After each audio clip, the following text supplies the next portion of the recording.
Here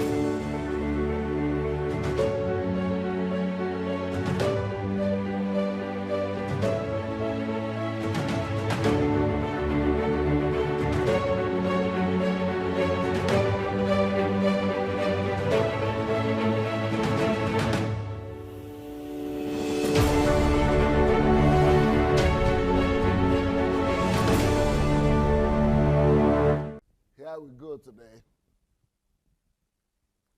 Peace and rest, the proof of order. So this is the topic today we are addressing. If you have not yet shared the, for everybody out there, if you have not yet shared your Facebook message or YouTube, if you have not yet shared the message, go share it now. If you have not yet invited your friends, go invite them. The day is beginning. And the topic of today, as you have just seen it, is peace and rest. Maybe I should actually use peace and what? Peace? Yeah, peace and rest. Or rest and peace. Peace and rest. Peace and serenity is the proof in a society, is a proof of order. So whenever you see any country that is peaceful, that is because there is order in that country. Peace is only a result of something. A result of order, security as well, but order, number one. Because there will be no security if there is no order. In fact, it is order that brings about security too. So peace and rest is as a result of order. So we cannot do, what can we do without order? What do we do? Well, where can we throw order? But in my society where I was born, where I grew up in, it's like people just threw order out of the window as if it's not even a component of development or of governance, as if it's not even a requirement, as if order is not even heard of. In fact, the only time you use the word order in Nigeria might be if they say, go and make order in your room, or go and make order somewhere. It's not really a popular word. It's not even, almost not in the dialect, almost not in the daily word. People are just so ignorant. But that's what happens. What we have in Nigeria, what? Order in the house of God. Yeah. I think that's right. That's the only place that word is used. Order. God is a God of order, order in the house of God. Otherwise, society doesn't know that it is a component of governance. I think you will be beginning to understand. I think people like all of you who are here, you probably have begun to understand the reason for my craziness, for my passion. Why I'm always unruly. I'm always screaming and getting really, really, really emotional. Because so much ignorance around me. I'm dying out of just seeing things the way things are happening. So I think the way I've just taken it is that, I understand Solomon now. Solomon is always saying there is sorrow in wisdom, in knowing a lot. Because sorrow is that you are seeing everybody doing things wrong. You are just so sad. And so I'm looking at that now as one of my own, what do they call it? Jalov ploti. That's in Russian. What was it in English? Thorn in the flesh, yes. So that is my thorn in the flesh. That is just my thorn in the flesh. It's a way of God humbling me. So every time you see me, when I'm not teaching, I'm just low because I have a lot of processes going on. So I'm just, unless you ask questions, I'm just so quiet because I just feel that God is just humbling me because how can there be so much ignorance? Even here in Europe, talk less of going to America and Nigeria. So the fact that people don't know that this is needed in governance, and I never hear anybody talk about it, although it's evident in Europe, even Europeans themselves cannot explain it. They just think it's just natural, it just came like that. And when they see Africa, they will just say, why are they not like this? But Africans don't even think about it. They don't even investigate and research what made Europe like that. They just copy some government policies. They're talking about government policies. You have something more important than government policies. Laws of building societies. And this is one of the most important laws that even God couldn't do without it. And I already proved that to you from Genesis. Everything is about order in Genesis. People talk about creation, the story of creation. Well, good. But how? Through order. Okay, here we go. Peace and rest is a proof of order. So a lot of Nigerians, they are not going back home because there is no rest, no peace, no security, no peace. So order will fix that. Order will fix that. Okay, here we go. Hey, put the cursors in the right place. Okay. Wherever you see peace, it means law and order are reigning there. You say, wherever you see peace, it's an indicator. And it's an indication that law and order are reigning there. Is the volume okay?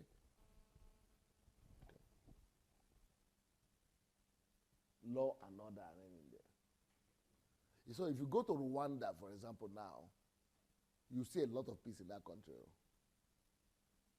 Even though they went through tragedy, but right now, it has a lot of peace. And the reason for it is because law and order is reigning. Law and order. But when I got there to Rwanda, I still discovered that a lot of people were still thinking that this is our country, our president is a draconian dictator. I said, why? He said, because everything is law. So people still have the mindset that those laws, they are disturbing them. They don't know that it's thanks to the laws that they have all the order and the peace and the security they have. So in fact, somebody wrote me yesterday from Germany and said, I live in Germany, but I'm a foreigner. I'm an immigrant. Thank you. I'm watching your HMT from home. Say, I'm watching your HMT from home. Thank you so much for this topic of order, because I curse Germany every day. I hate Germany. I curse them every day. I'm angry at them every day. But from today, I'm going to begin to bless them. Huh? I think it was delivered. Understanding. You know what understanding does?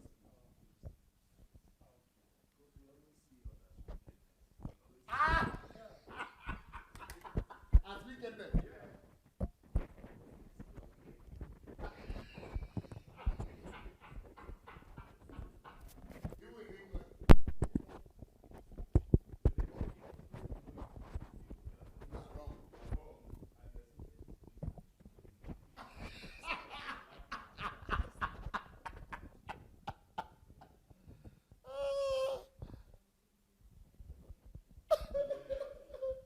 These people are wicked, though.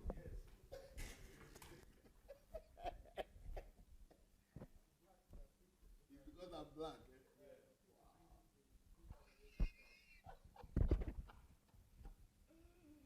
And that is the reason all those Americans they don't joke, especially with the black people. They don't like the order so much. You know what they want to do? They just kill them. That's very wicked, but that's what they do. But because American blacks, they get suspicious of these of these policemen. And the policemen don't just waste time. They just roughing them, which is horrible. But, order is a blessing. Law and order is a blessing. Hey, who is making the noise? It doesn't have to be noisy.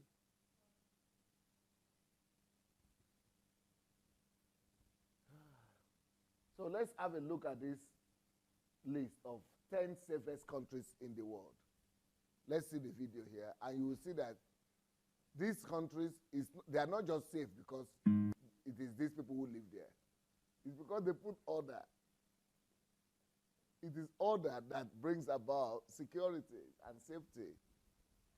Okay, let's have a look, please. These are 10 of the safest countries on Earth. Number 10, Singapore. Singapore, aka the Lion City, is a Southeast Asian city with a population of 5. When the guy was doing what it takes to bring security, to make it one of the safest countries in the world, I'm a peaceful country. You know what they call him? They will call you anything. If you are not ready to suffer that, be called dictator, iron fist. If you are not ready for all that, you will not have progress. But you should know what you want. He knew what he wanted. He stayed there for 50-something years. I thought it was 30-something years, 50-something years. But he got his country the top in the world. He's now being celebrated by the same people who are calling him dictator. Okay. Waiting.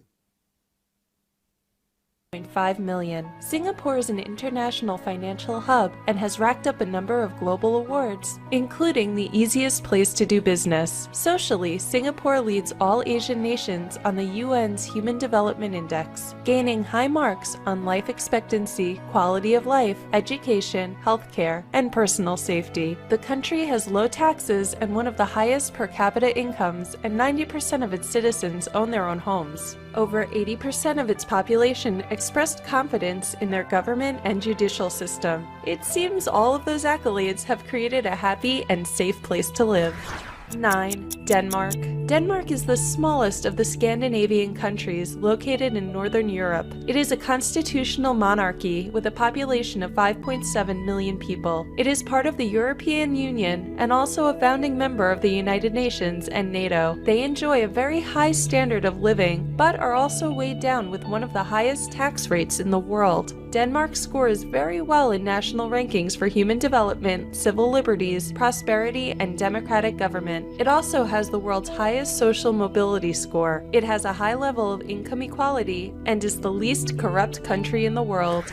8. New Zealand. New Zealand is comprised of 2 islands located in the southwest Pacific Ocean. Known for its natural beauty, New Zealand is a peaceful paradise. You may recognize it if you've watched any of the Lord of the Rings movies. New Zealand also ranks highly in many other statistics, including quality of life, healthcare, education, and economic freedom. Possibly due to its remote location, it also has very few crimes. 7. Do you know that when I went to Switzerland, I asked them simple question. Can we see my video in Switzerland in YouTube? No, don't look for it now. Check for it or later on, or parallel on YouTube when I was in New Zealand. Lausanne. Is there any city like that? Lausanne? Lausanne, yes. In Switzerland, right? Yeah, and Geneva. So Pastor Sunday in Switzerland or something like that, or Lausanne. I asked them the simple question: why is your country like this? Why do you live in one of the most prosperous and safest country in the world, secure country? They don't know.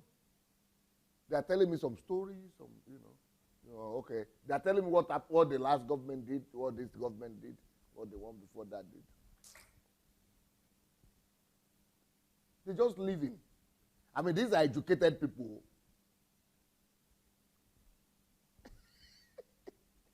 They don't have, people just leave. People in Europe, they just leave. They just think it is God just brought their country from heaven and put it there and they are living here. It's good. These are white Europeans, but they have no idea. So there are 2 sections of Switzerland that I saw there. Some of them are French speaking, they don't know. Some of them are German speaking, no idea.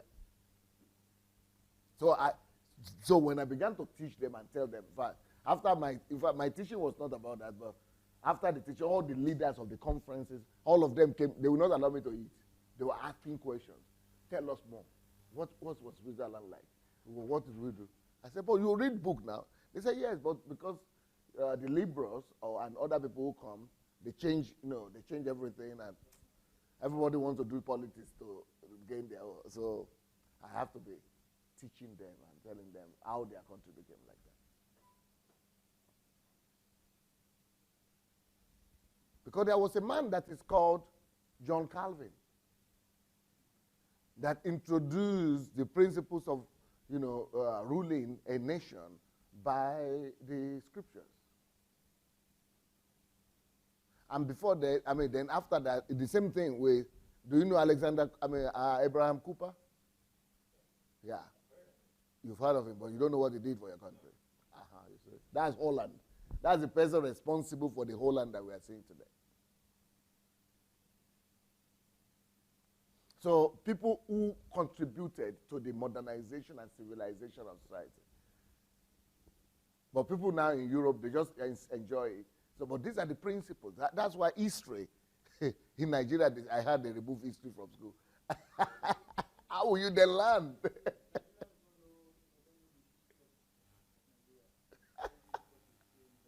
How will you then progress? If you don't know your past, you don't have future. So that's Switzerland. Wonderful country, wonderful country. But let me tell you what. From what I saw in New Zealand, in Switzerland, we can reproduce that. If only I could get Nigerians to listen to me. Especially anybody who is going to be in government and the society. If I could get people to listen to me and apply the principles I'm going to be dishing out or giving out, we can reproduce Switzerland in Nigeria, in Africa. Well, let's continue. I see. Switzerland. Located in Central Europe, Switzerland is known for the beautiful and majestic Alps. However, most of its 8 million inhabitants live in the plains below. The country has a long history of promoting peace worldwide. It is the home of the Red Cross, and the Swiss are also known for their staunch commitment to remain neutral in times of conflict, like during World War II. In fact, the last time Switzerland was engaged in armed combat was in 1815. Switzerland has an elite banking industry and is one of the wealthiest countries in the world. It is often found at the top of the list of places with the highest quality of life in the world. It also ranks pretty high in other categories, such as human development, economic competitiveness, and civil liberties. All of these qualities create a safe and welcoming environment. I don't know where it's coming from, but I'm sure we can build a better country than Switzerland. I just have it in my, I just know the principles. Because I've been there, I've taught them, I've taught the Swiss, and I see that they don't know some things that I know that we could bring to bear. In fact, even the country, they are praising everything's okay, but there are some things that they are missing now that they are not implementing that we could implement and get a better country. If God will give me the opportunity. Okay, here we go. Environment for tourists and natives alike. 6. Canada. Canada is located in North America, and it is the second largest country in the world by total landmass. But despite its size, the Mounties do a good job of keeping everyone safe. They promote a just society and emphasize equality and inclusiveness for all its citizens. Multiculturalism also plays a big part in defining the country's cultural mosaic. Canada has the 10th highest per capita income and claims the 9th spot on the Human Development Index. It ranks number 1 in education, economic freedom, quality of life, civil liberties, and government transparency. 5. Austria. Home to music and Mozart, Austria is ranked pretty high on the list of safe countries. It's known for its low crime rate and its peace among its neighbors. Austria has a low population, however tourism is rampant and makes up much of its economy. Its largest city is Vienna, which makes up 1.8 million of the country's 8.6 million total population. The country is extremely clean and well maintained, and its landscapes and views are breathtaking. 4. Sweden. Sweden is located in Northern Europe and has a population of close to 10 million people. Despite its Viking ancestors, present-day Sweden is peaceful and calm. Its capital city of Stockholm is spread across 14 islands. Sweden is a constitutional monarchy with an extensive social welfare system that provides education and universal health care for its citizens. It ranks highly in quality of life, civil liberties, equality, prosperity, health care, education, and human development, and has a very low crime rate. 3. Finland. Finland is a Scandinavian country in Northern Europe and actually shares a border with Russia. It's a republic and part of the European Union with a population of 5.5 million people and is actually the lowest populated country in the European Union. Finland was one of the last countries to become industrialized, but when they did, they developed an advanced economy which resulted in one of the highest incomes per capita in the world. This prosperity also enabled them to create a robust welfare system. Finland was also recently ranked the most stable country in the world, which has led to peace, stability, and safety.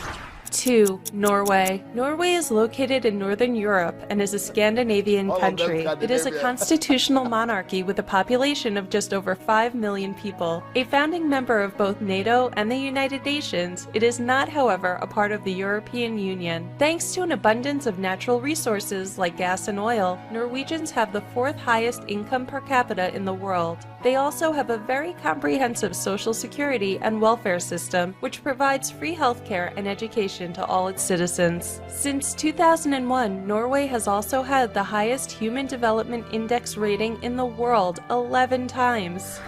1. Iceland. Iceland is a Nordic island country located in the North Atlantic, and with a population of almost 350,000 people, it is one of the lowest populated countries in the world. Iceland has a dualistic nature with geothermal hot springs covered by large glaciers. However, they have managed to harness this power, and as a result, the country is nearly completely powered by renewable energy. Iceland's low taxes and market-based economy have made it one of the wealthiest and most advanced countries in the world. It is highly ranked in equality, and its economic, social, and political stability create a safe haven for Icelanders to prosper. If you could live in any one of these safe countries, which would you choose? Let us know in the comments below. Don't forget to subscribe to our channel for more interesting videos like this.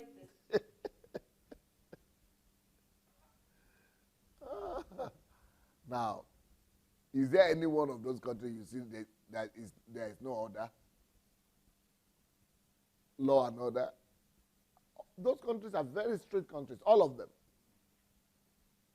Very high level of law and order. That's why England is not qualified to be there. Or France, or US. US cannot be there. Or was the US there? It cannot be there, though.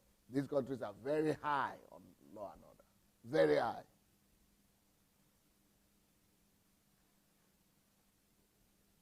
That's what it takes. Somebody is asking here, how do they get my books in Nigeria? Can somebody put Shiomas in Lagos? Just put Lagos, how to get Pastor Sunday's books in Lagos. And, yep. So that's what it takes to, can we go back to my notes? Are we on the notes already? Okay.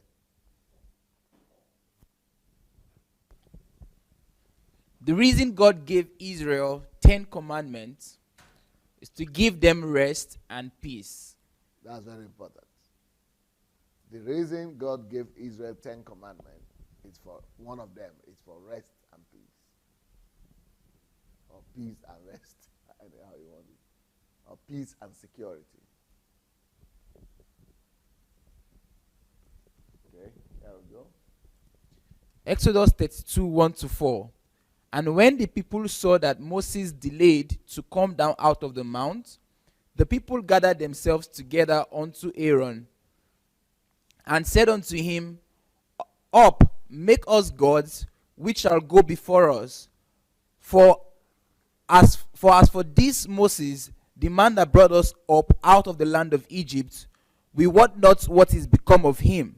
And Aaron said unto them, Break off the golden earrings which are in the ears of your wives, of your sons, and of your daughters, and bring them unto me.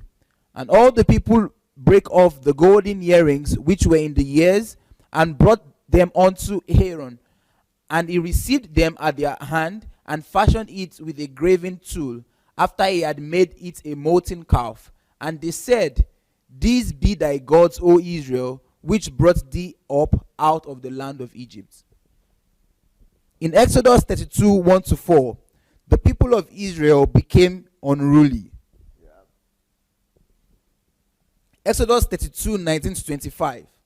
And it came to pass, as soon as he came nigh unto the camp, that he saw the calf and the dancing, and Moses' anger waxed hot, and he cast the tablets out of his hands, and brake them beneath the mount. And he took the calf which they had made, and burnt it in the fire, and ground it to powder, and strewed it upon the water, and made the children of Israel drink of it. And Moses said unto Aaron, what did these people unto thee, that thou hast brought so great a sin upon them? And Aaron said, let not the anger of my Lord wax hot. Thou knowest the people, for they said unto me, make us gods who shall go before us. As for this Moses, the man that brought us up out of the land of Egypt, we wot not what is become of him. And I said unto them, whosoever hath any gold, let them break it off. So they gave it me. Then I cast it into the fire, and there came out of this calf. And when Moses saw that the people were naked, for Aaron had made them naked unto their shame among their enemies. Okay. Moses was tired of them and extremely frustrated. Exodus 32, 7 to 14.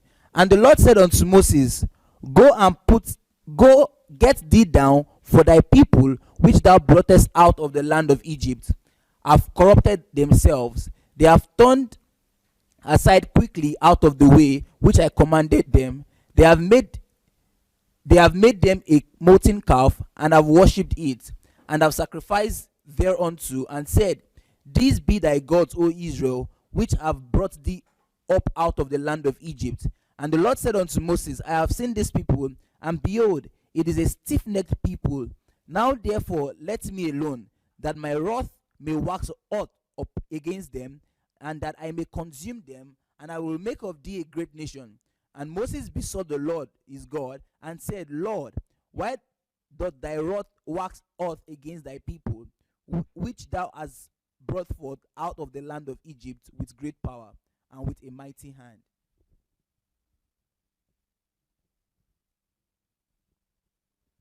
And the Lord said unto Moses, Go, get thee down. I think the same thing I read. Okay. Wherefore should the Egyptians speak and say, For mischief did he bring them out, to slay them in the mountains, and to consume them from the face of the earth? Turn from thy fierce wrath, and repent of this evil against thy people. Remember Abraham, Isaac, and Israel thy servants, to whom thou swearest by thine own self, and said unto them, I will multiply your seed as the stars of heaven, and all this land that I have spoken of will I give unto your seed, and they shall inherit it forever. And the Lord repented of the evil which he thought to do unto his people.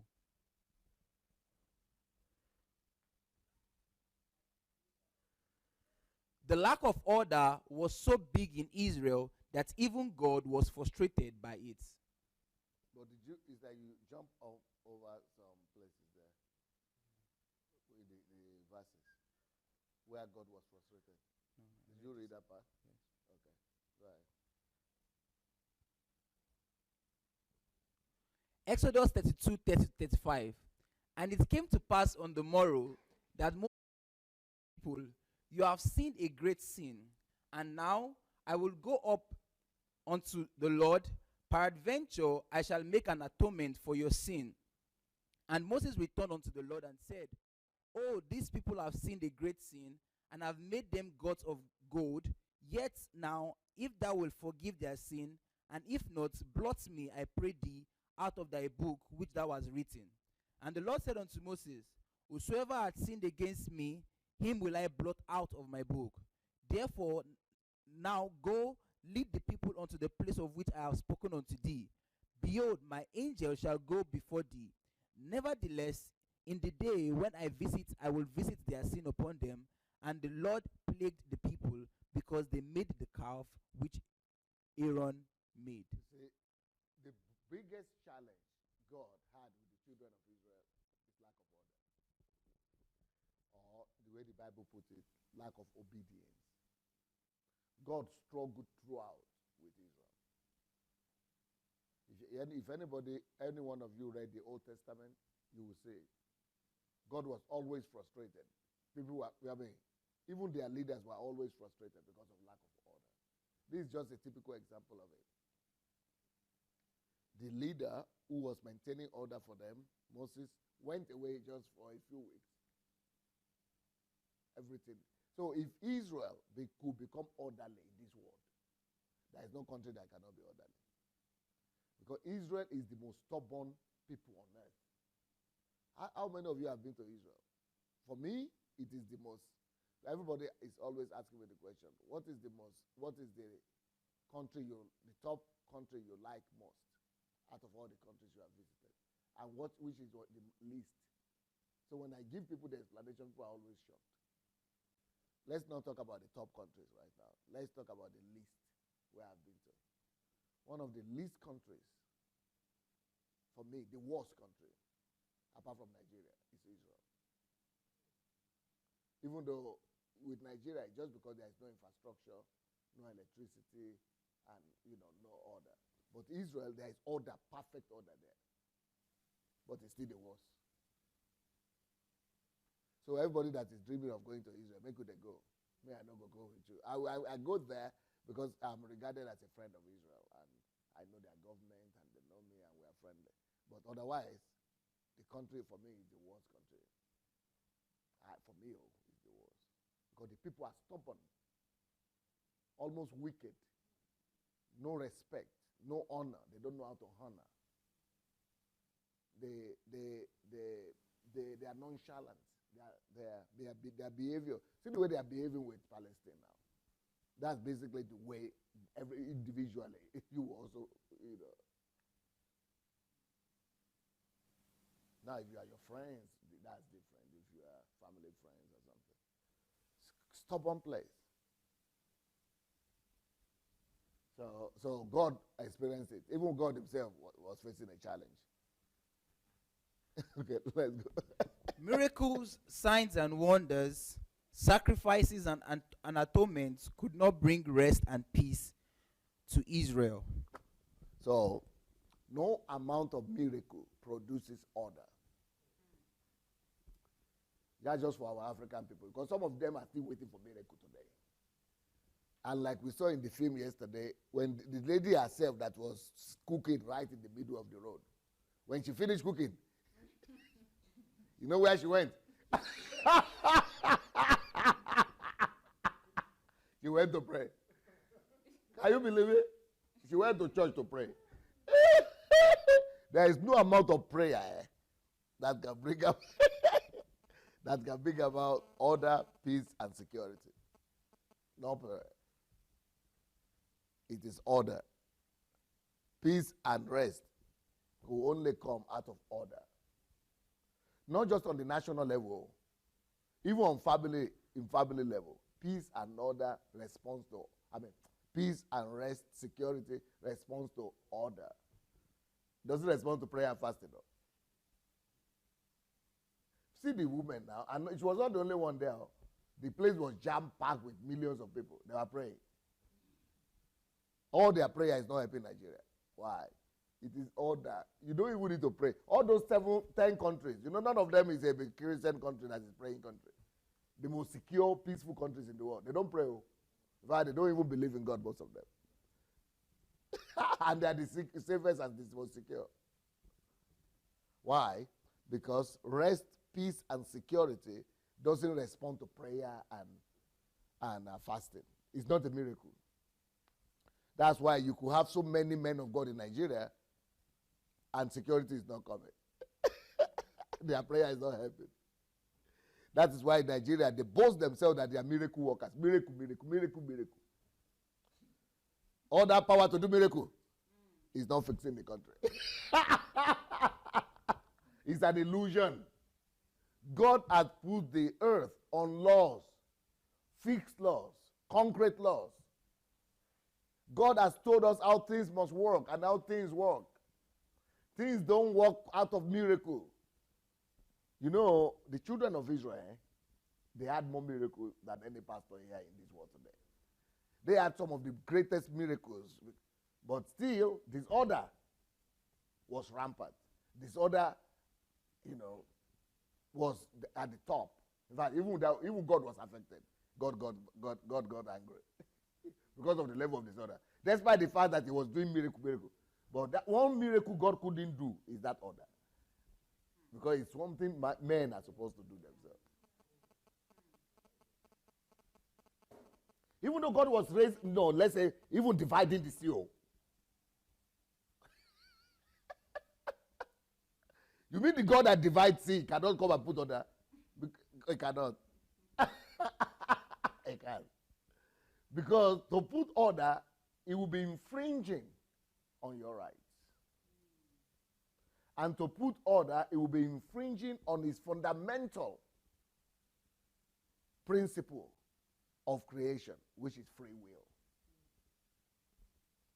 So God cannot be coming to violate your own free will. So you have to guard your own free will. Manage your free will so that your free will, with your free will, you will obey order. You will put, the only thing God could do, the best God could do, is to introduce laws. But even after helping them by introducing the law, he cannot force them to obey that law.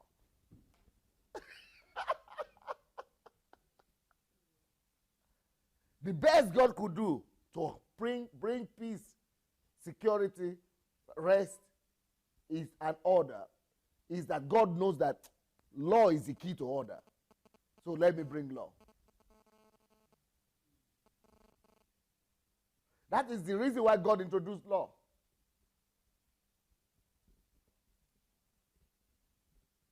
That's the most help God could bring. Because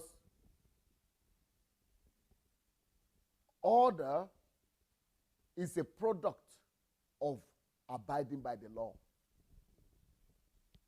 Law is an instrument of order. Law leads to order.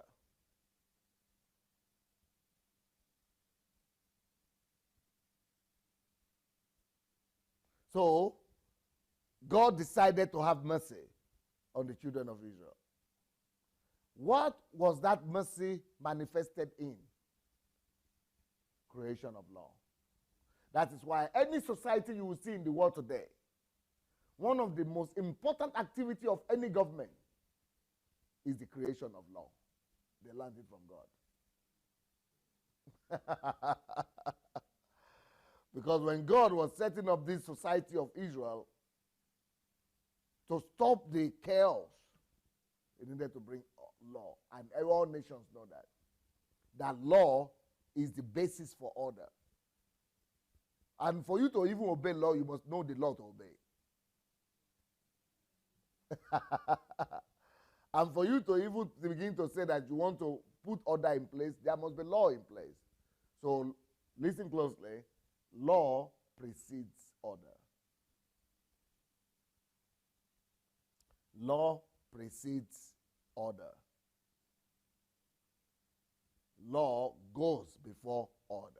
So implementation of law precedes order. Abiding by the law leads to order.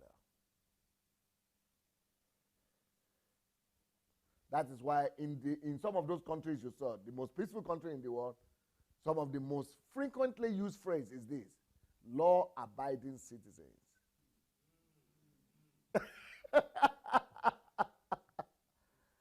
And when immigrants come, like from Africa to those countries, and,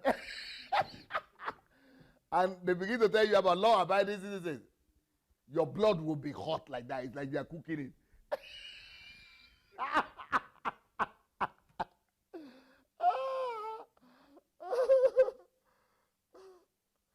Because you are thinking, these people want to cage me. Law-abiding citizens. Somebody close that door. I think it was Mayowa who came. I didn't close it.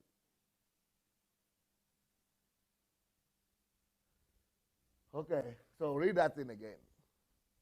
Miracles, signs, and wonders, sacrifices, and atonement could not bring rest and peace to Israel. So what doesn't bring peace and rest? Miracles. No, one by one. What does it bring rest and peace to a society? Miracles. Let's start with miracles. What do Nigerian pastors brag themselves in? Ah. Ah.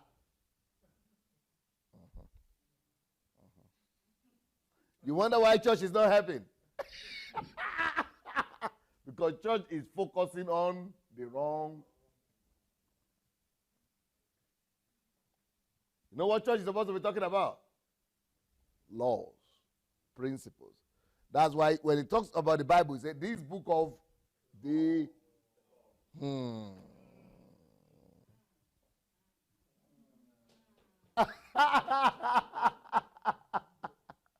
this book of the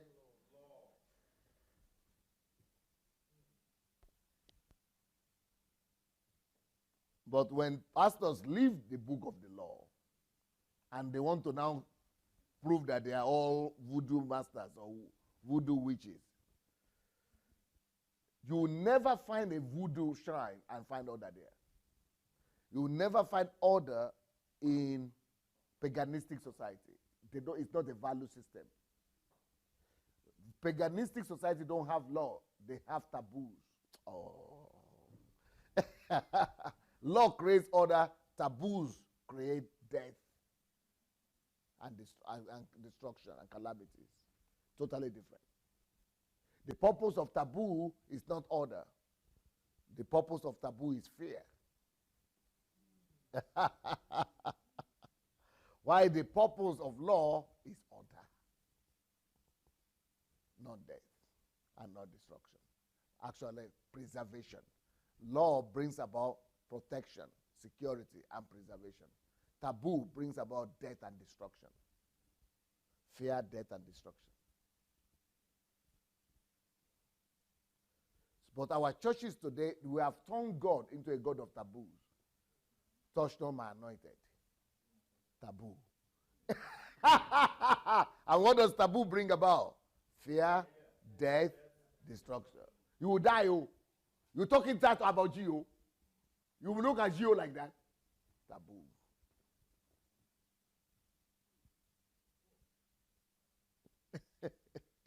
It's still witch doctor. Witchcraft, paganism in the church. So what pastors are supposed to be bragging themselves about is how much enlightenment, how much light they have brought to their people, how much renewal of their mind they have been able to do through the truth, through the laws of God, through the right principles of the kingdom.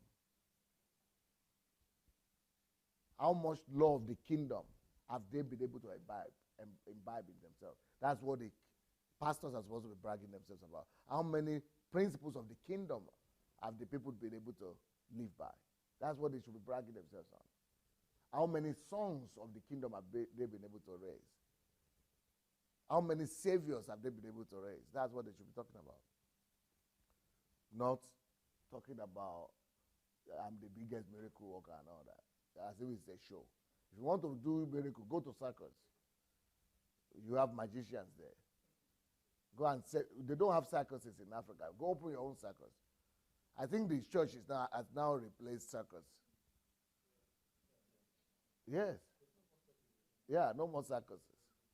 So it's now the church that is doing circus for them, performing miracles. Actually, it's not miracle, it's just some magicians, magic. Please read it in again. So we don't use miracles to bring order. Then we don't use signs to bring order.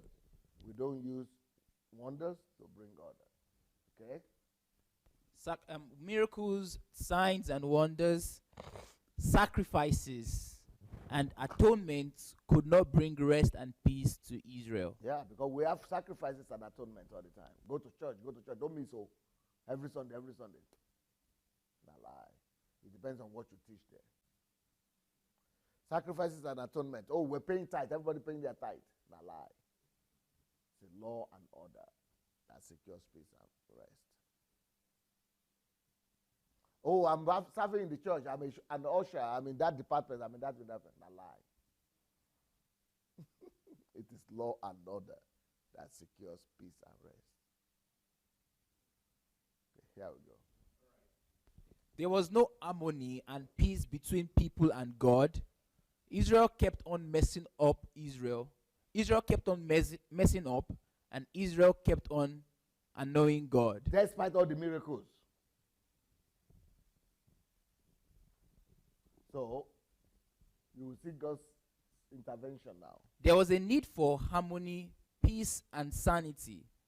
The only solution was law and order. You see? This is the roots and genesis of the Ten Commandments.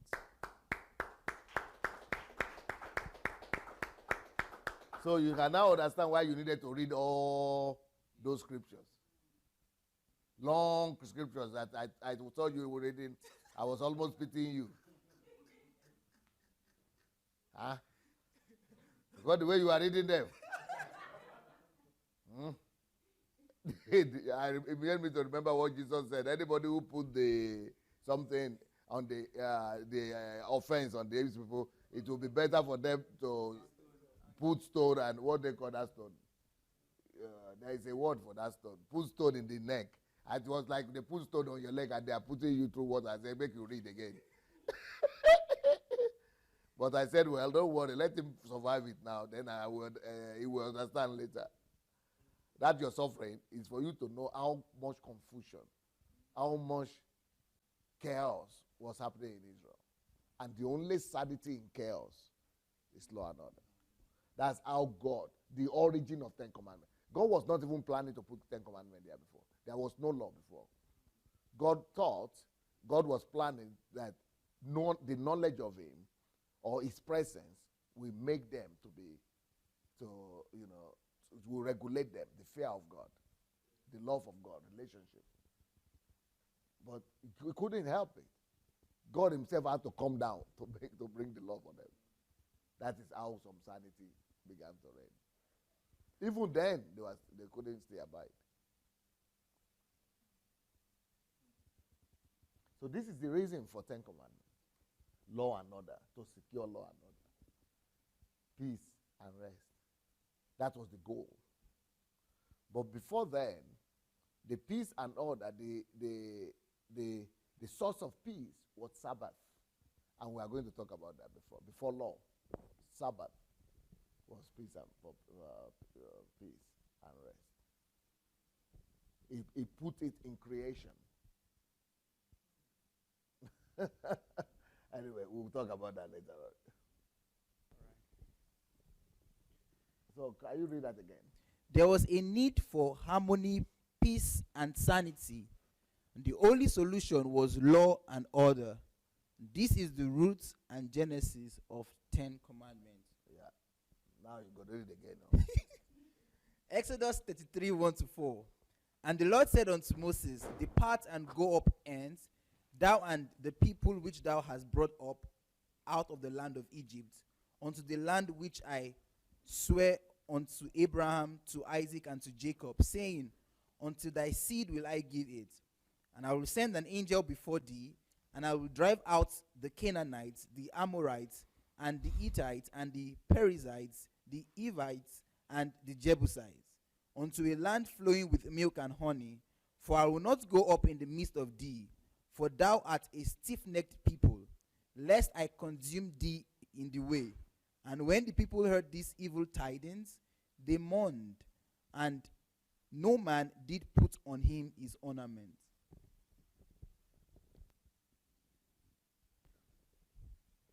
The reason those who came out of Egypt could not enter the promised land is because of lack of order, which led to disobedience.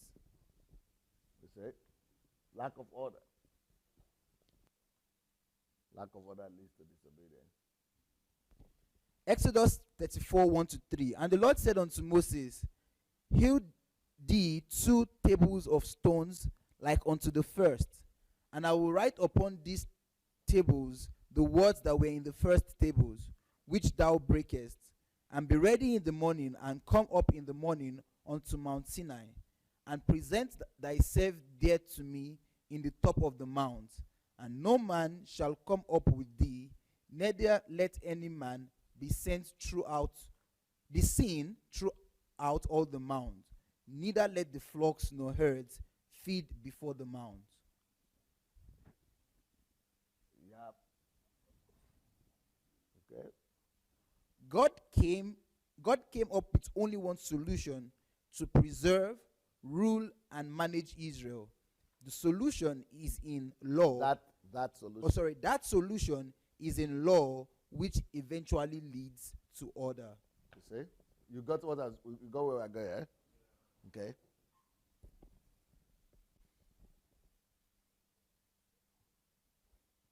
Okay. Let's I want to hear you people who are standing. Maybe we should start with you. You secure your sitting down that way. Put on the light. Put on the light there. Yeah, please. I want you to give me the answer as to what do you think is happening here. How do you understand? Not just people standing up, even people sitting. Anybody that wants to. What do you understand that is happening here in all these things we have been reading today, and how can that be applied to solve the problem of our continent and our countries? Anybody who wants to, please take the microphone. Give them the microphone.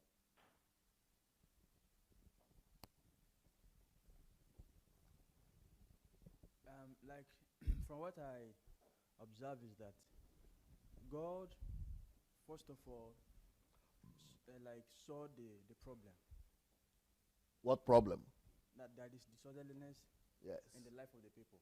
Yeah. So before he came up with the laws, he has known the problem. So the key to solving the problem is by knowing the problem.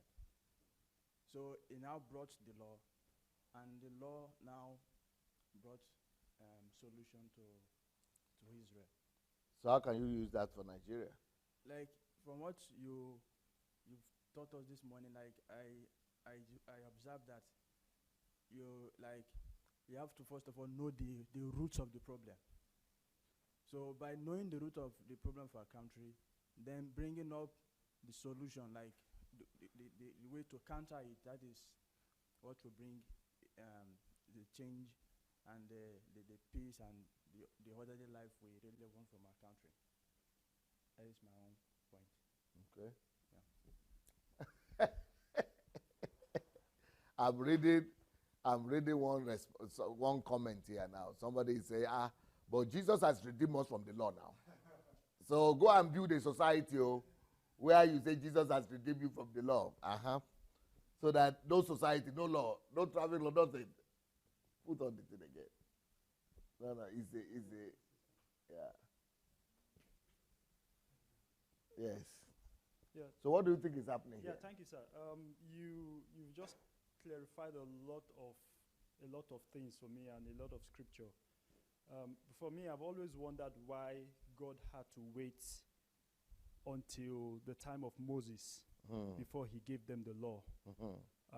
Now I'm beginning to see that it was because he started the process, gave them the Sabbath. I never thought of that before. Yep. But when he saw that out of their own volition, they didn't respond to his presence, Yep. he decided to enforce law, Yeah. external law. For me, that now also clarifies, because I've always wondered when God says, and I will take my law and write it in their hearts. So basically, he started by enforcing it externally, but this time around, he wants to bring it from the inside out. He started it from inside in Genesis with Sabbath. That is supposed to be inner, written in them from inside to honor God and to desire his presence. That's why there was no written law in Genesis. I mean, when I talk of Genesis, I'm talking about Garden of Eden. He just said, see this tree here, you can eat everything. No written law. It's the relationship and the peace, but they are, that they have. The relationship is supposed to be written law in their heart. So it is when they fell from that, but God still, that was still there initially.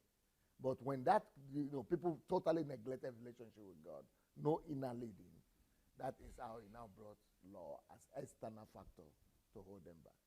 No, but in the New Testament, we have the Spirit of God again, and we are back in Eden. So that is the ultimate law. Self-consciousness, being aware of things, and in awareness, living and obeying the law of the heart. But because we are living in society, society has to be governed with physical, because this is a physical society. Society still has to be governed by law. So we cannot say because our law is written in our heart, but not everybody is born again. Even people who are born again, they don't always obey the leading of the Spirit. That is why the law is a cursor to Christ. It's a headmaster or whatever they call it. It's a teacher that holds you by the hand. The guardian to the law. To Christ. Christ is the ultimate. But that situation will never come until Christ comes here to rule and to bring his kingdom. Then we will not need law. I think that's no wonder the Bible says the law is a schoolmaster. Schoolmaster, that's what I was trying to say, yeah. From the explanation, I think, I've never related, tend to kind of like relate law and peace before. Wow.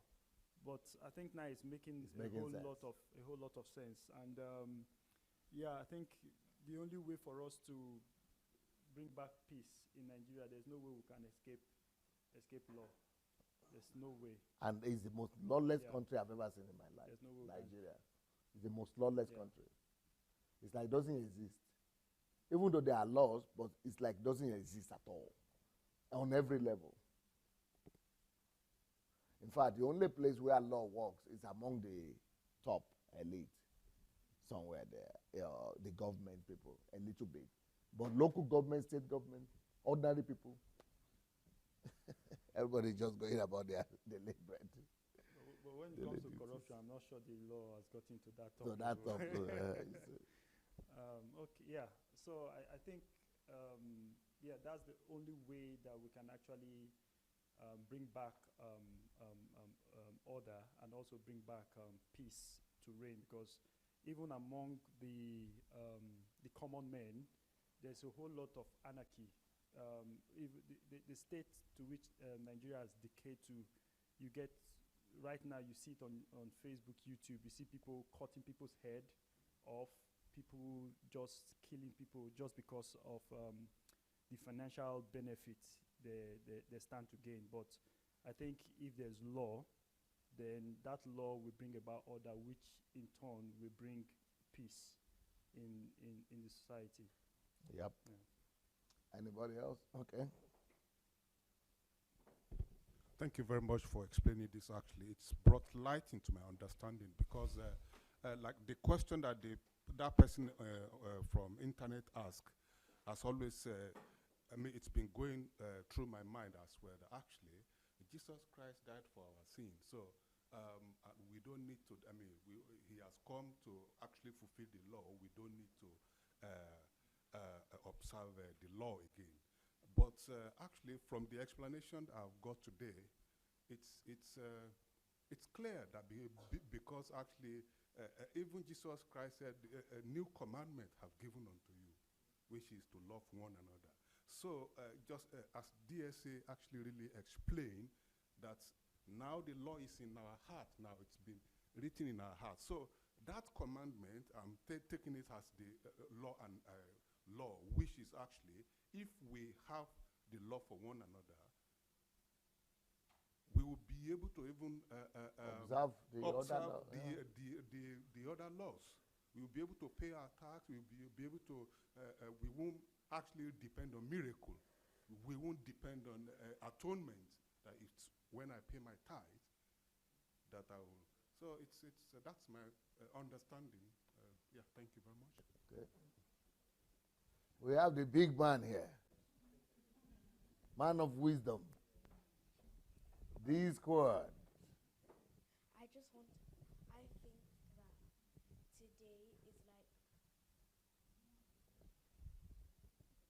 today is like when Noah was still alive,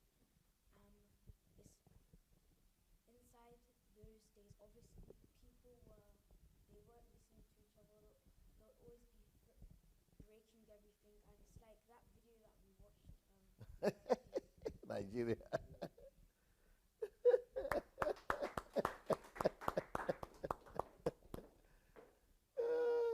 I just Come close.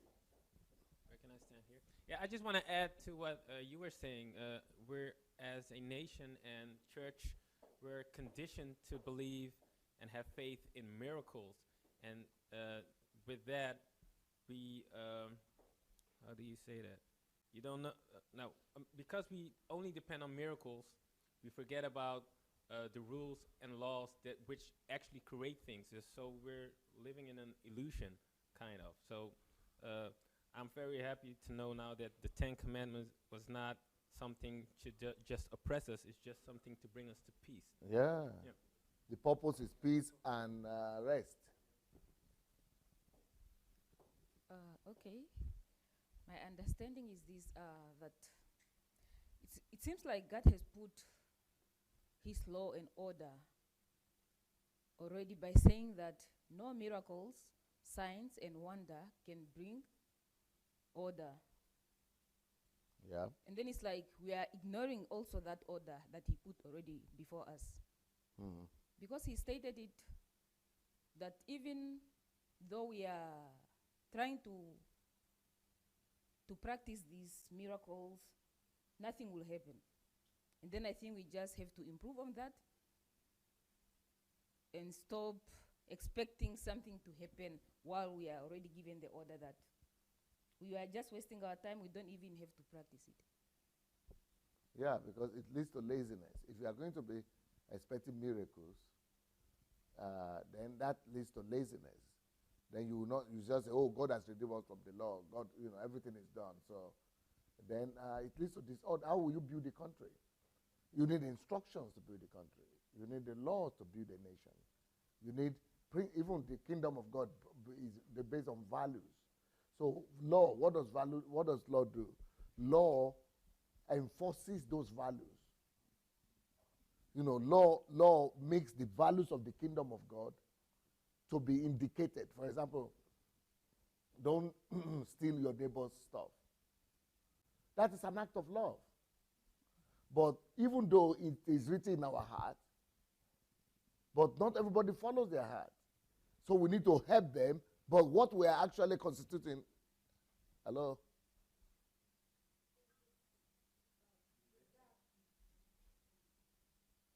Do you need it? Okay.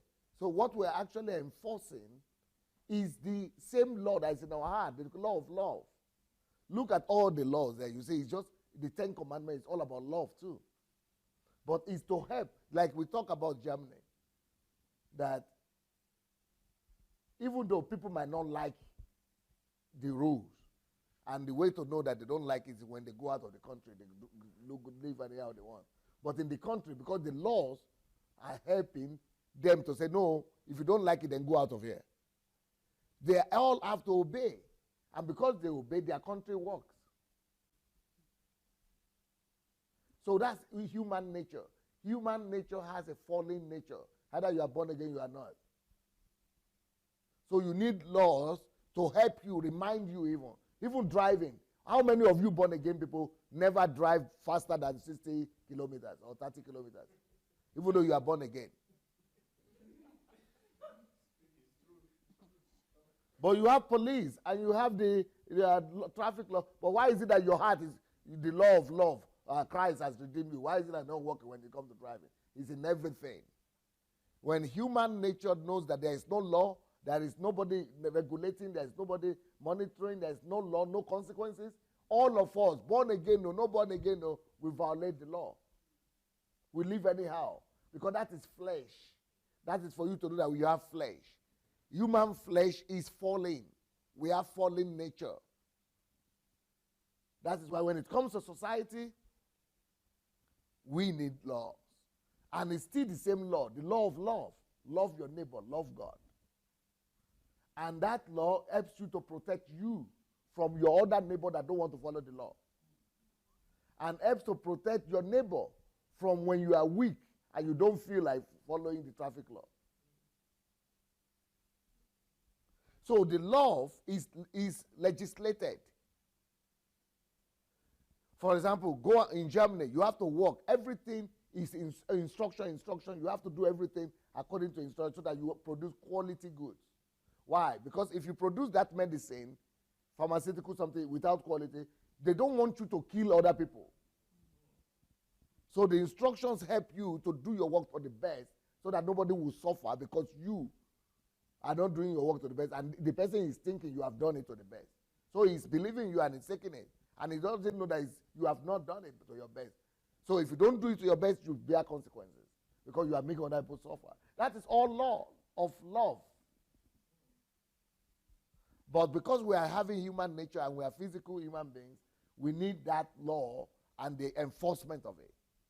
That is why it is to give peace, rest, security to everybody, even when you are sleeping. For example, some people are supposed to do their job, but you believe, you have faith that everybody is supposed to do their job. You have faith that electricity will work. Do you produce the electricity? No. But you have faith that people who are responsible there, they are doing their job. So you don't make provision for any other thing. So you are waking up assuming that electricity will work, that the road will be cleared, because you are having faith in other members of the society that everybody is doing what they need to do. That's love. Then you wake up one day, nobody has done anything. Electricity is not working. That means somebody else has not done their job. They don't love you. That's why law is needed to help them enforce that thing that they are supposed to do so that you will not suffer because of their lack of love and care for you. They might not think about you. How many Christians think about their neighbor? They don't think. That's why laws and regulations are necessary to make you think that it's your duty. You need to do it. That's why everything functions. So that's the blessings of law. And that is why law is still needed in the New Testament, not to regulate your relationship with God, but to regulate your relationship with men on earth. So when he's talking about Jesus has written the law in our heart, it's not instruction, it's not law of the society in between, law of traffic, for example. He's talking about law between your relationship and God. So when he says in the New Testament, law, Jesus has delivered us from the law, he's talking about in relationship between my walk with God, my relationship with God, which nobody sees, which I'm not accountable to anybody, only to God. It is that relationship with God that sees my heart. That is the one it's not regulated by anything, by law, but by my relationship and by spirit. I don't know if people are getting it. But when it comes to societal management and relationship with the nature and with society, that needs reinforcement and regulations and law. Anybody wants to add to that?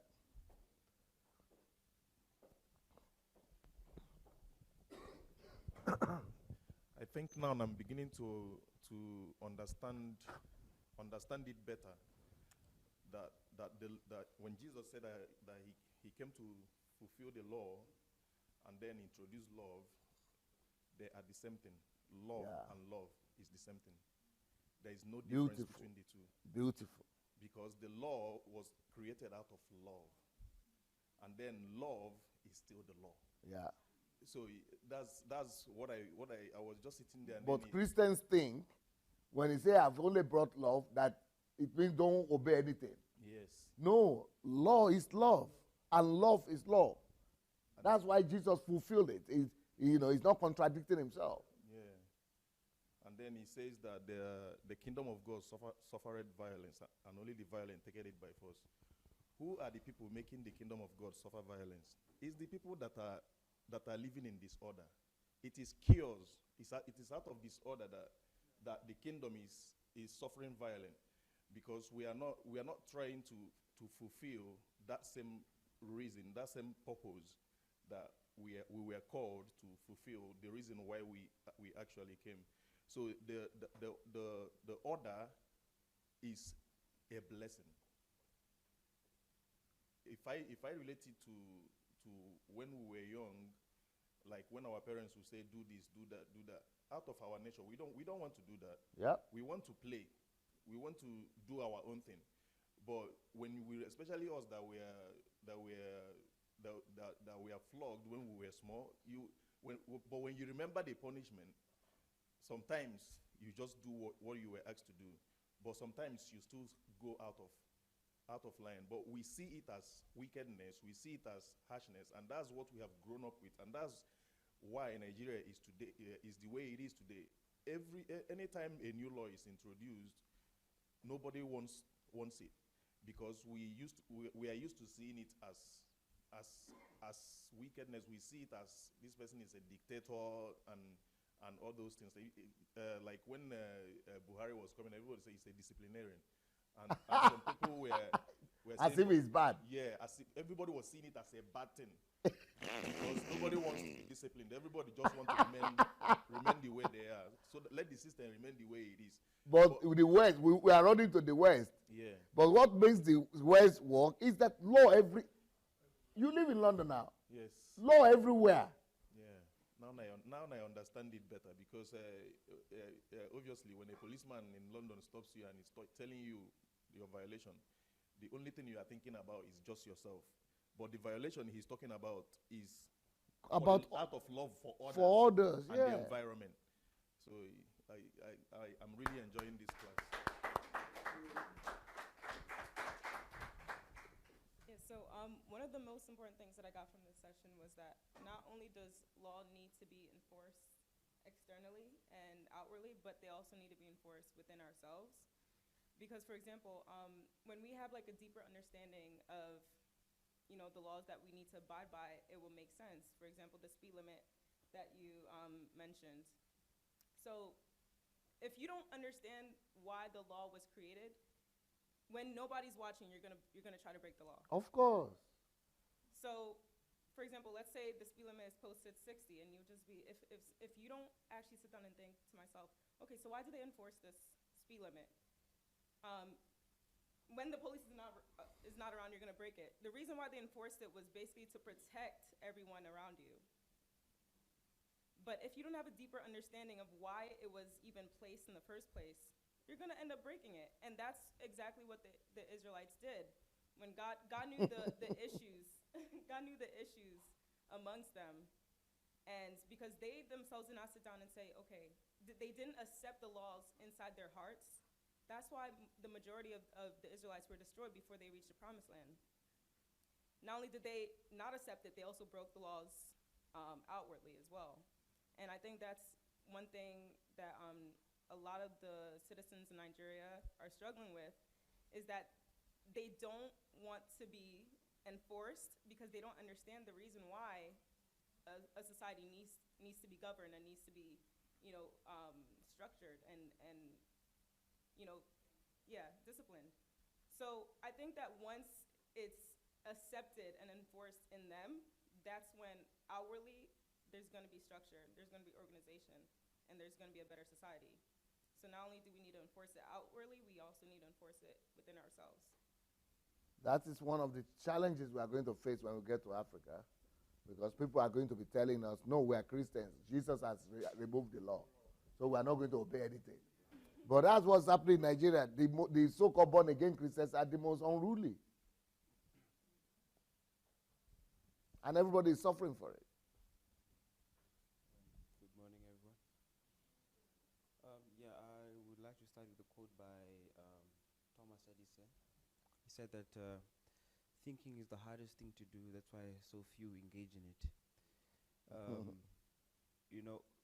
The law, or many people don't think about many things.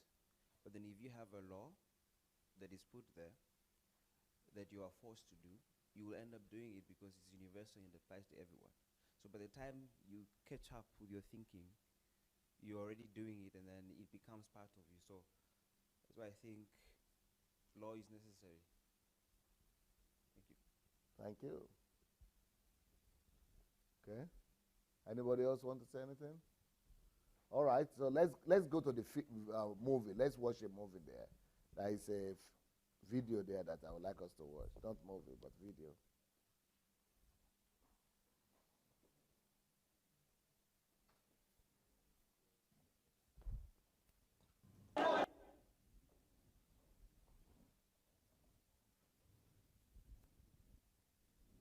Here we go. Chaos on the streets of Beirut, ignited by tensions over a Louder. month-long waste crisis. Thousands of protesters came face to face with riot police as they descended upon the government's headquarters, undeterred by the water cannons and tear gas being fired at them.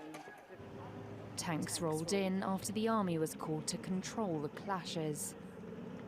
Politicians have been unable to decide on where to dump. Peace was restored after tanks, military, police was brought to the street. Law and order. If not, law and order wouldn't have been enforced if the police have not come. If law and order would not have been restored. It was broken down until enforcement came. That's who people are. People are weak. People are unruly if you don't have a system to enforce the law. People don't always do what is right. Just like Busola says. If you are aware that nobody is no consequences, you break it.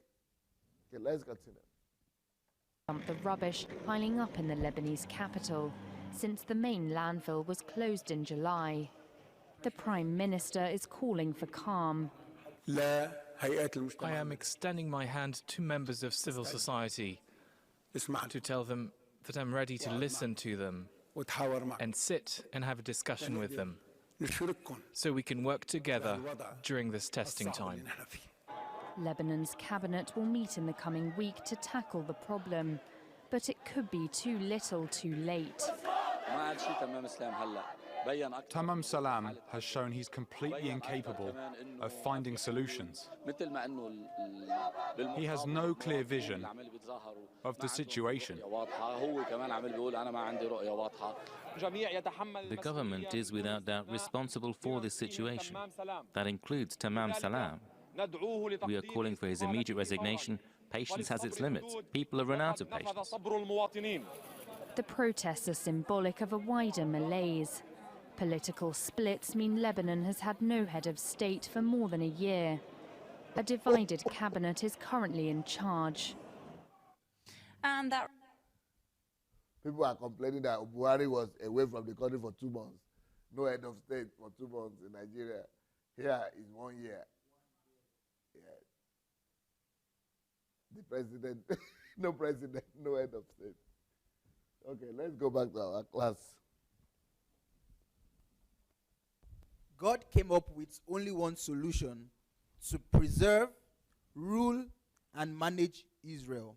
That solution is in law, which eventually leads to order. Law leads to order. Okay.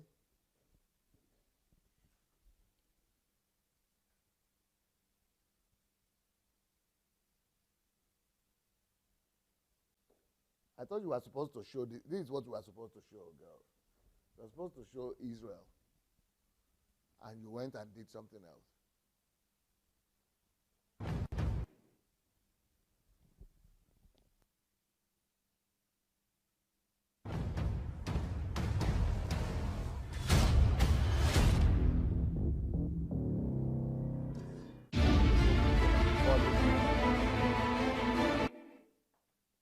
Israel is having one of the top and best police force and defense force and secret force in the world. They are one of the best in the world.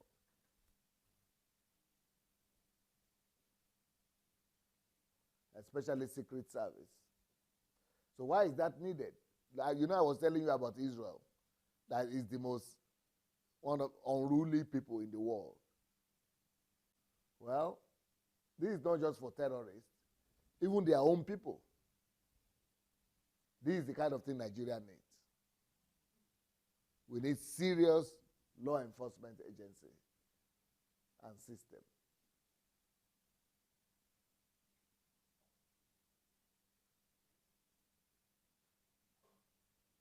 And despite the fact that Israel is the country with the most difficult people in the world, but their country is one of the most orderly and the most organized. And reason for it, they put enforcement in place. Rules work, law work, enforcement. And this is something that we almost know, that without enforcement, people don't automatically do what is right. It is enforcement that helps them. Okay, let's go back to the notes.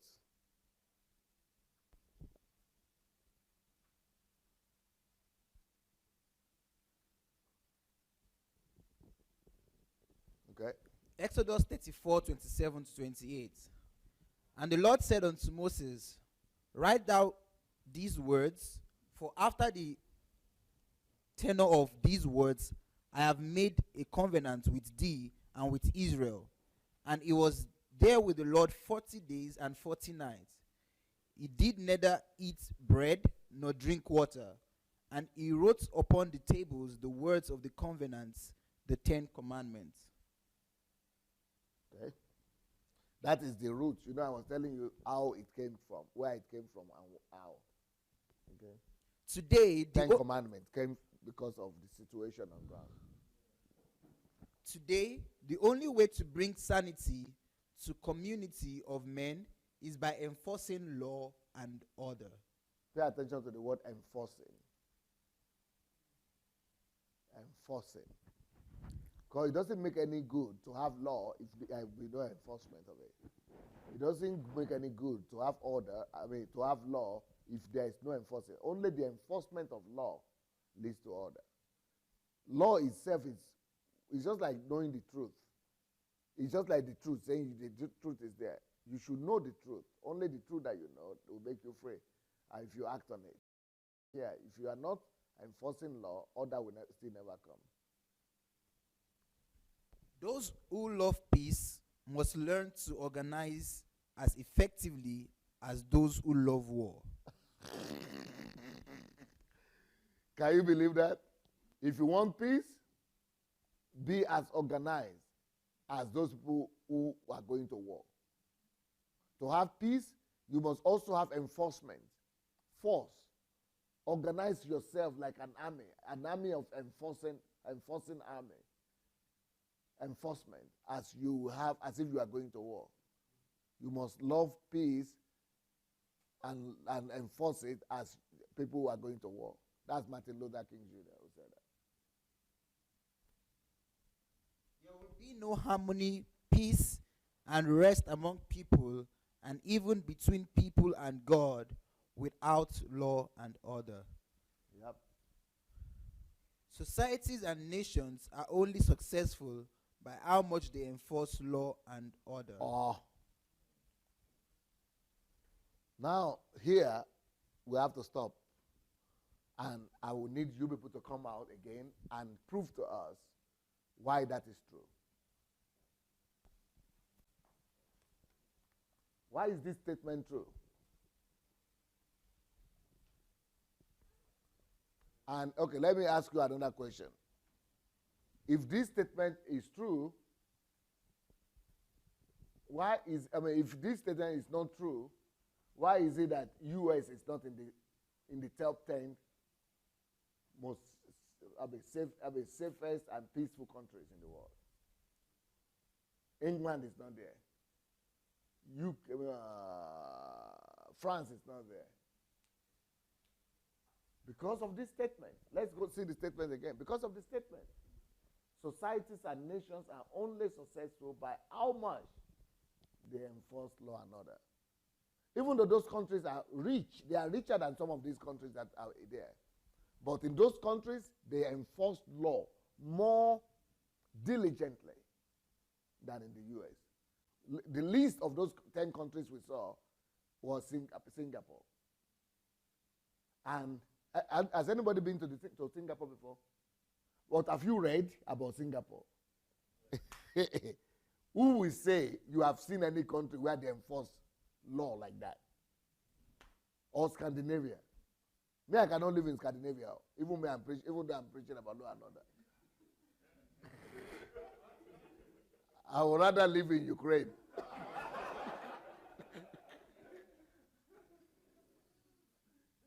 Because their own is too much. Even tax alone.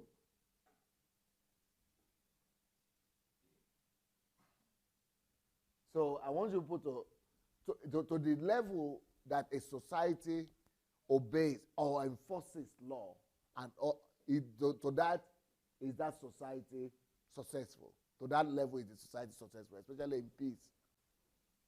Who wants to prove that to us? Yeah, or examples. Yeah, so a nation needs rules and laws to know what they can expect. Because if there are no rules and laws, it will ultimately lead to an anarchy. Yep. And why I think that America, even Holland, is not on the list of the most safety countries. Those countries are mostly known for their liberal. Yeah. That they are liberal. Very good. And if Beautiful. they are liberal, yeah, then you cannot you don't know what to expect. Yeah. You can do anything you want. Beautiful.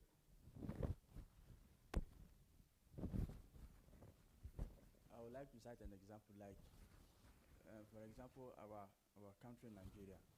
I know that it's very difficult for people to like. Speak louder.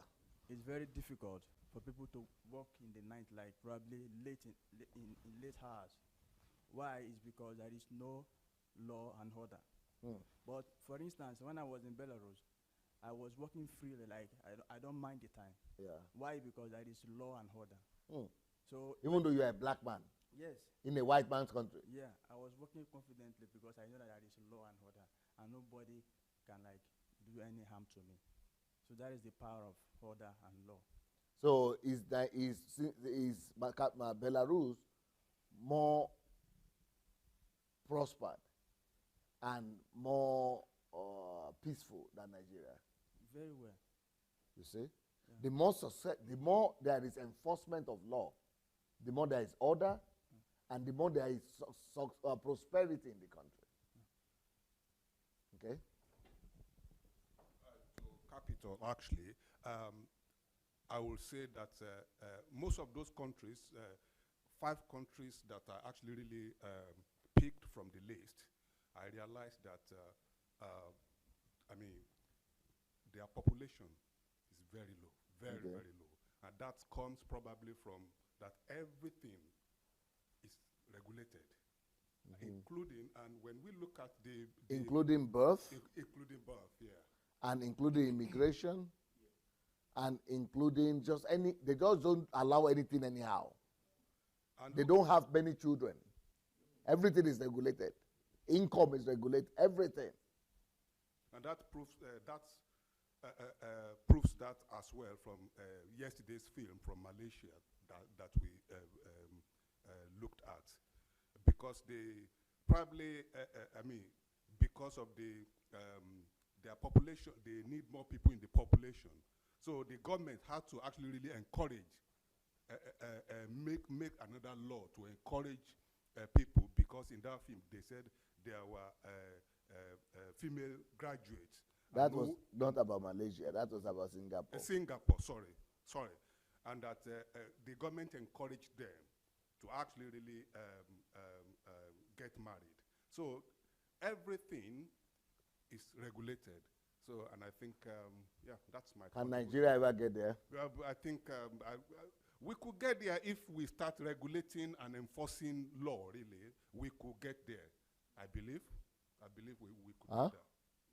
Yeah, it's possible. It is.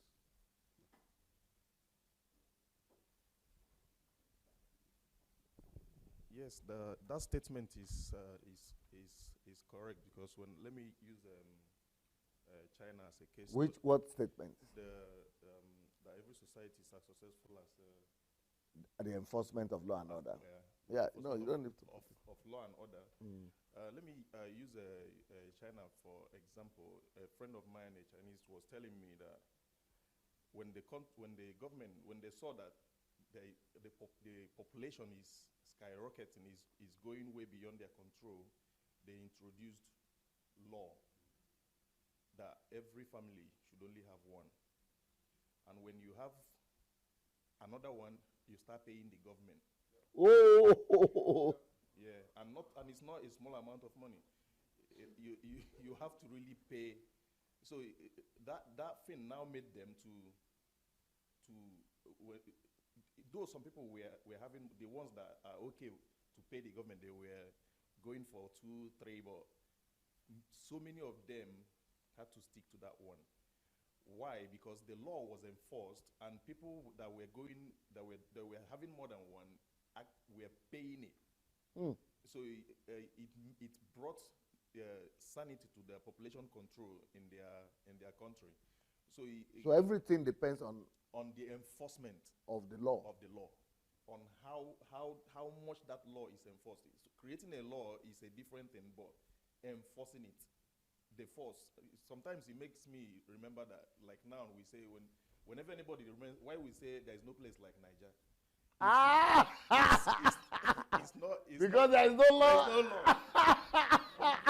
Everything goes. So for us, it's like fun when we remember, we say, oh, there is no place like Niger. It's just a place where you know that when you can drink and drive, you can do anything. But when you are in the Western world, you know, even when you are driving, you want to drink more, you say, no, I'm driving. I'm driving. But once you get to Nigeria, everybody throw that in away. You don't even talk about it, because you know that. And we think it's a good thing. And because we think it's a good thing. So that's the thing, because there is no agency that was built to enforce. And that is what is lacking in Nigeria. Enforcement is lacking in Nigeria. As much as now that we are discovering the blessings of law and order, then it makes it more important to actually create enforcers. To say that blessed in law and order, to a Nigerian mind, it will be like, what do you mean? It's two different things that cannot. How can you say blessing, law, blessing? When you as if they are two opposite. When you put the topic here, the first day, I'm like, which kind of HNT be this one? It consign blessing and why do I need order? That's how you always look at it, like, waiting be this one again. Law and order, lessons of law and order. It doesn't go with me. But now that we are going deeper, we begin to understand that even from the Bible, it was a catastrophe. Yeah. It was a God was among them all. Even fact, God couldn't help. Even when Jesus was talking about divorce, he was saying in the beginning, it's the same law and order he was talking about. The same law and order, but we were not seeing it. We are not thinking about it, because we have never seen it as being a blessing. We have always seen it as God being hard. Just like the children of Israel, they were seeing it like God being wicked to them by giving them laws that they have to obey. So it's actually a true statement.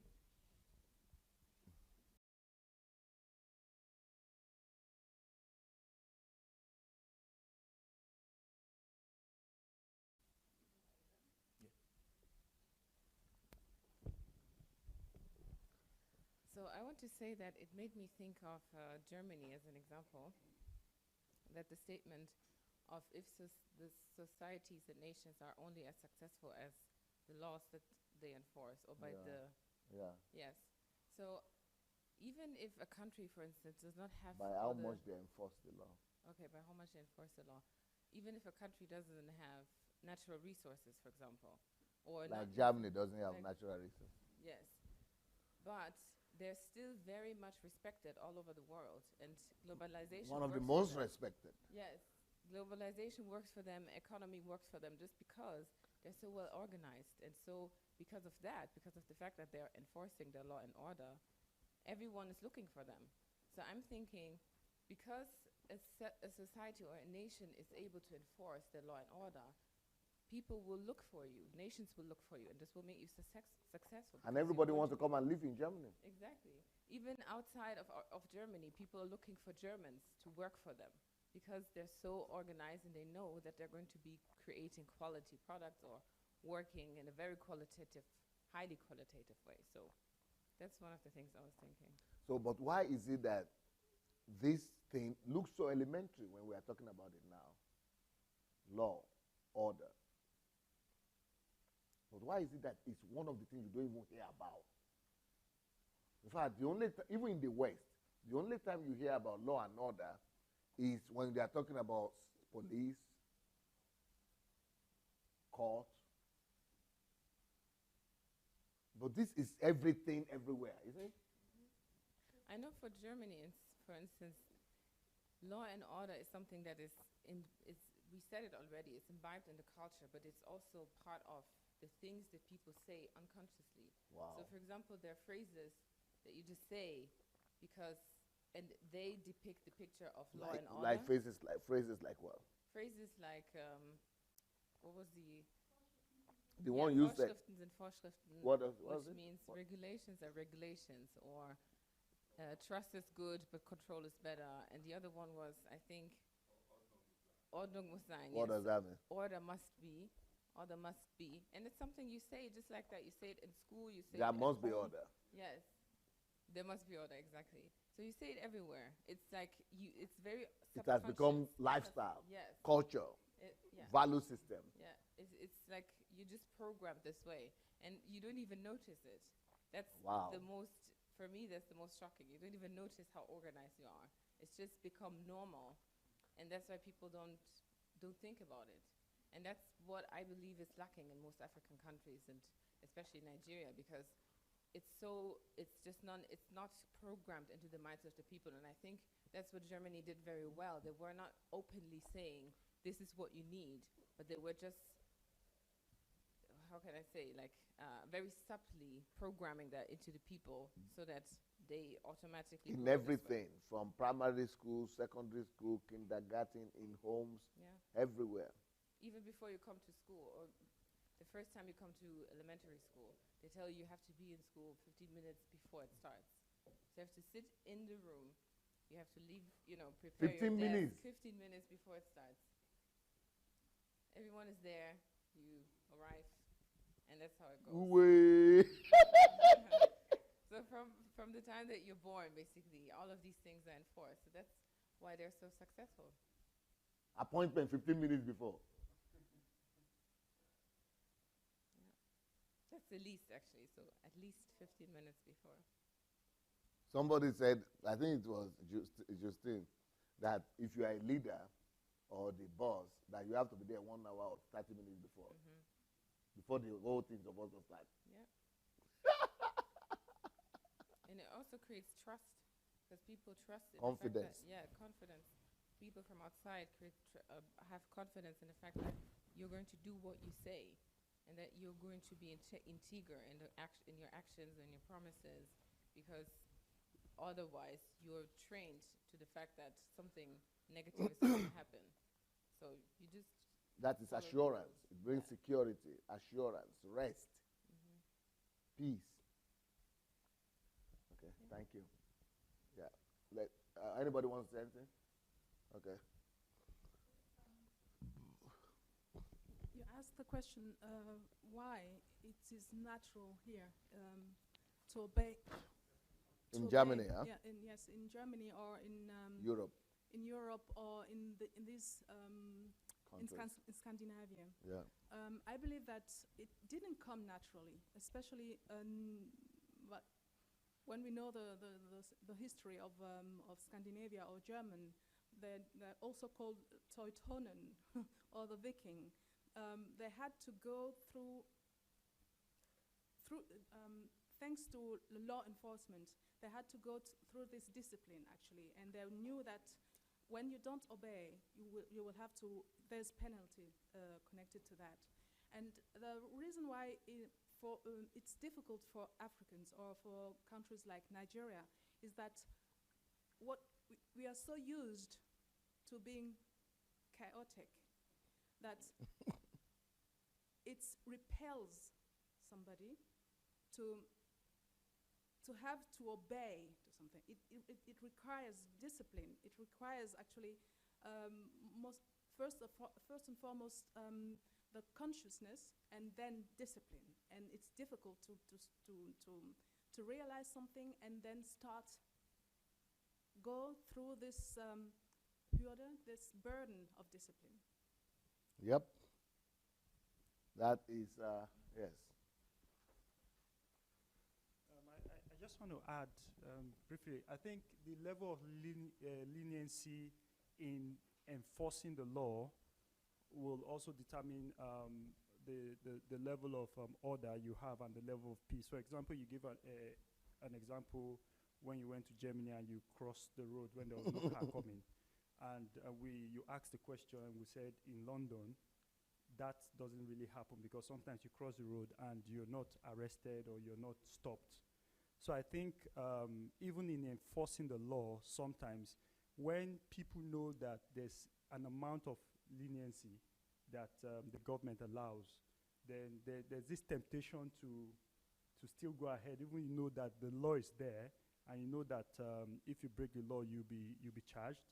But at the back of your mind, you still know that, okay, if you are caught by the police might just give you a warning and say, okay, next time don't do it. Or if you do it twice, they'll tell you, okay, next time don't do it. Then maybe the third time, that's when they will actually enforce it.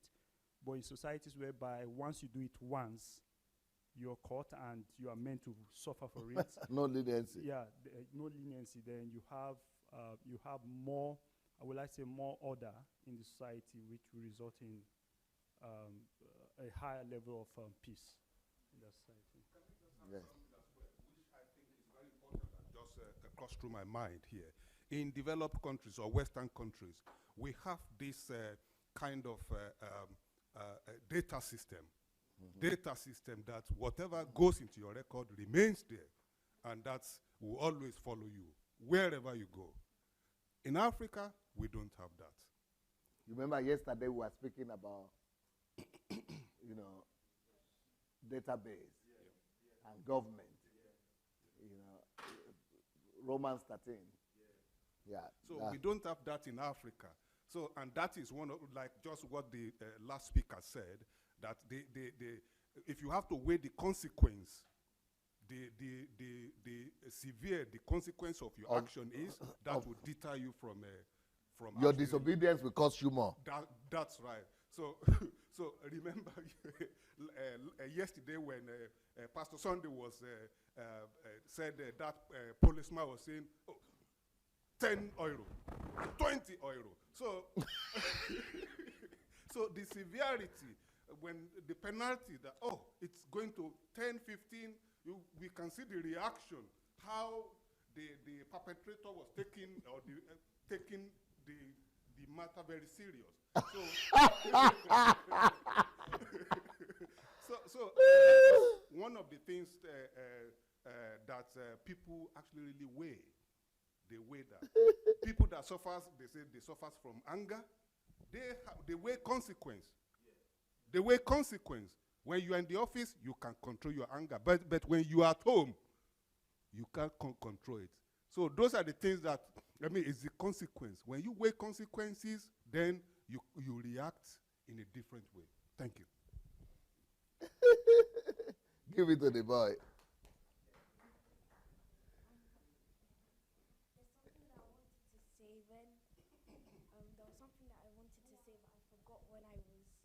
When I was standing up, I forgot. But the reason why, it's very short, the reason why God flooded the world was because that there was no law and order.